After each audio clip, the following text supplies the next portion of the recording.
Well, hi. Fancy meeting you here. I did not expect to have anybody actually come back.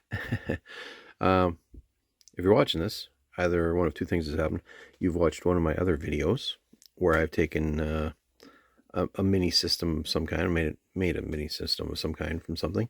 Um, what this is a kind of close on that Nespi 4 case. Now, my other videos, I took a ColecoVision flashback, I ripped it apart, I put a Pi in it, so I could play all Coleco. I have an Atari Flashback X that I put a program I found on the internet on by some geniuses that makes it play every Atari game. I have a Legends flashback that I was able to upgrade. I did a video, if you've seen it already, Sega Genesis plays most Sega games. And the next step I did was I decided to get one of these. Now, this all started, I don't know how many years ago, and they started doing, flashbacks. I had an Atari flashback and I had a Coleco one. When the Nintendo Mini came out, really wanted one, but couldn't get one. And that's when I discovered Raspberry Pis. So at one point I decided I wanted to make a little, each system from, I guess it wasn't really my childhood by the time this came out. But what Retroflag has done is they make some cases that look perfectly, to scale of whatever it is. Like this is obviously, it looks like a Nintendo, and when you turn it on, it's pretty cool. But what's inside is a Raspberry Pi 4, um, as opposed to 3, which is what I end up using for most of the other ones. But we'll turn it on. I'll show you what's inside, or I'll show you how it works. Switch in. What's great is the Retroflag cases. They come with a safe shutdown, so you got your on-off switch, and then you also get. I'm gonna turn that off right. You also get a reset button. There we go. Now, normally you turn on your Raspberry Pi and you get your boot screen. Oh, it's apparently not support. It's kind of a wonky TV set. It is RCA, but it's still wonky. Usually you get your boot screen. All I get is that, and then I get this.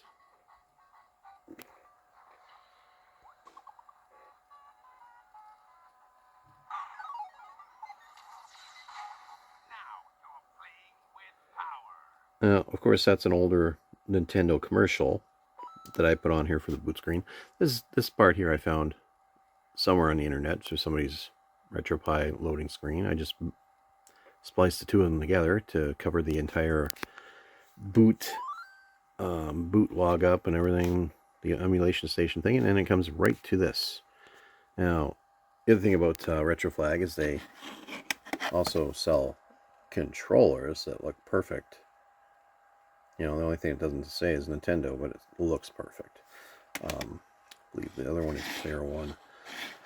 Now, what I put on here, not only do I have most Nintendo games, I put the Family Computer System on, which is the original Japanese version, I guess. I have Game Boy, I have Game Boy Color, and of course that. So if you just go into this, 1005 Family Disc games. Now, for me personally, I barely speak English as a first language. So a lot of these, they're probably the same as what you get on Nintendo itself, but something like that.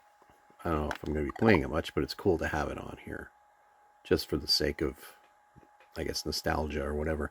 And of course, I have little loading screens that I found, just so it doesn't have nothing.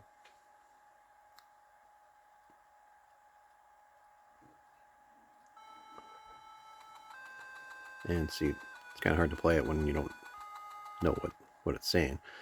But you press start and probably it works. Anyway, get out of that. Get back out. Let's go to a Game Boy. Now, I never had a Game Boy, 600 games. I really don't even know how many there were. My only real experience with Game Boy was going to Woolworths. I think it was Woolworths, where they had them in the little glass case, and you can kind of play it, and nobody says anything. Sit there and play Tetris for an hour and a half. There's the little loading screen.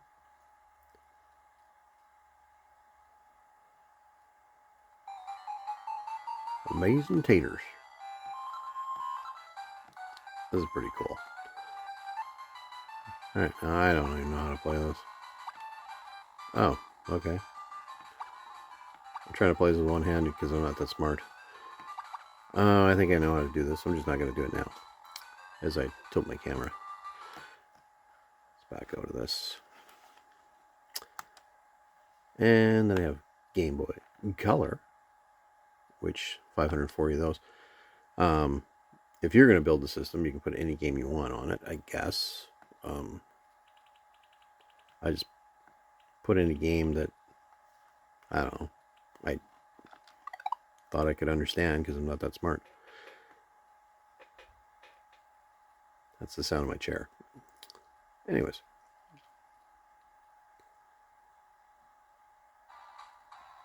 Infogrames. Do.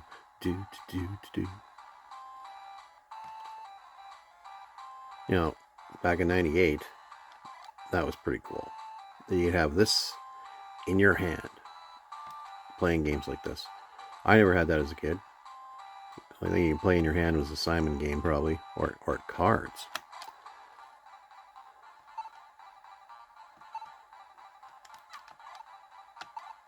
Anyways, that's that game. Back out of this. And then I have Nintendo. And I like the themes comes with, like, from RetroPie, you can choose this theme, and I think it's great for the Nintendo one. Better than the one I put for the Sega early. But you got, what, 1,000 games here? Right. Didn't look ahead. 1,042, so probably just slightly more than the Family Disk System. And most of them are the same. They're just, you know, in the language that this dumbass understands.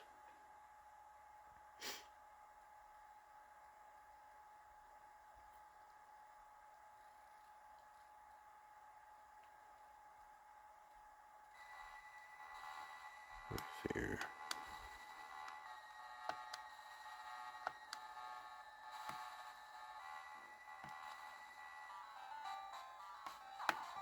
Oh, is that? I don't know. Is this Freddy? Was it just the kids? Watch over the snake. Anyways, that's that. Now, the purpose of this video, it's not, I can't educate you on how to do this yourself. I'm not that smart. Everything I've done is more or less a fluke. It came out pretty good. I watched other people's videos of what they did. So, if you know anything about programming Raspberry Pi, relatively easy. Once you're into it, once you get a little bit of knowledge about it. This system, like the Sega was the first real one I did. The Coleco was one of the last ones I did because it took a year to do it. The Atari was somebody else's programming. Coleco, I bastardized so many different systems together to figure out how to do it. This, I just basically had the ROMs, bought a Pi, bought this thing here, bought the two controllers. So it really didn't take me that long, maybe a month, to go through all the games to make sure they actually work.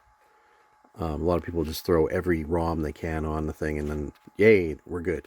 I actually make sure they all play and that they really are playable, except the Family Disc ones, I guess.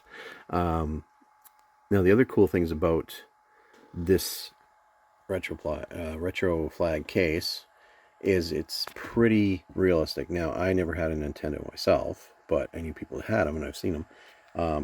Open that up, and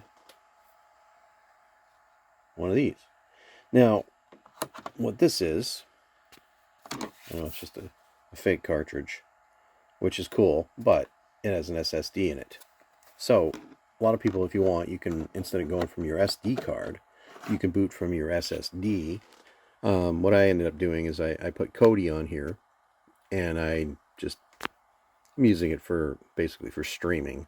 Once you plug it in there, weird thing about this TV with Kodi on Raspberry Pi 4 does not work on this TV, so I won't even bore you with what I have on there. Like you haven't been bored enough. But plug it in, go to your Kodi, watch whatever you want. It comes with a the SSD comes with a USB cable that you plug into your computer, so you can load whatever you want onto it, and then put it in there, and you can watch movies, watch TV shows, whatever you want to watch, which is pretty freaking cool. I'm sure the other cases, like I have a Super Nintendo case, which will probably be the next video I do. And I know they have a Game Boy one I might try to do. Put all the Game Boy stuff that I have on here. But they're a great company, great product. The controls work perfectly. The only real downside to this particular case is that it doesn't have access to the other two USB ports. So when you plug your Pi in there, it has two connections that come out the front for the USB for these. With the Sega, you could actually pop off the side and you can get to your Ethernet and whatnot. This one, you can't, but on the side of it, there's your SD card, and on the back you can get to the Ethernet and whatever, and the HDMI and everything else. But that's the only, little nitpicky thing that I would say with this one. If you need the other one, and if you need a keyboard, you're gonna have to unplug one of these to put it in. But that's it. Otherwise, it's beautiful. It looks perfect. It looks, better than maybe the Mini itself, than the Nintendo Mini itself, because when you turn it on, I don't just have 40 games. I have probably every game you want.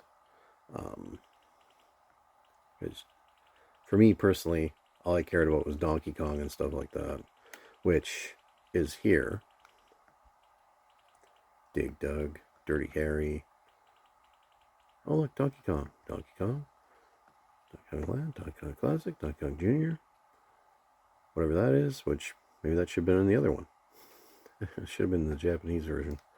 But that's all I cared about. I'm not that nostalgic on this. Oh, Dragon's Lair. For me, it was Atari and Coleco. But I like doing these little systems. At some point I'll have a Super Nintendo, maybe next week or two. I have a PlayStation Classic that I did, working on an Intellivision. I might revisit the Coleco and show you actual gameplay and a little bit more detail about what's going on with that. And I have other systems in the house, like a Legends Ultimate arcade that I can plug my Atari flashback and my At Games Legends flashback into if I want to see that. It's also got coin ops on it, so I can show you that, which is really cool. But thanks for watching. If you did, if you didn't, I guess it makes no difference. Hope you enjoy. If you have any questions, let me know. Maybe I can answer. If there's anything that I could help anybody else with to do this, I would be thrilled to actually help somebody else, because a lot of people have helped me on the internet. So thanks for watching again. If you like, if you want to subscribe, that'd be great. I'm tired of having a real job. So all right, maybe we'll see you again. Thanks. Oh, you know what? I didn't even shut it off yet. So dumb I am. Tell you what, show you the, in case you didn't know, it does have a reset. So good I am at making videos. When you hit your reset, it's not like it doesn't just go back to the menu. It restarts. So it's your terminate, which is something you can do yourself if you do your own Pi. But if it ever resets, you get to see that great opening screen one more time. And Here we go. There it is. But this is one of my favorite things about Retroflag is that they do offer the safe shutdown, so you can do a terminate, whatever. It was their programming that I stole to put on like ColecoVision to turn it off safely. But that's what it does. I guess this is Zelda. That's how dumb I am. I never once played that game.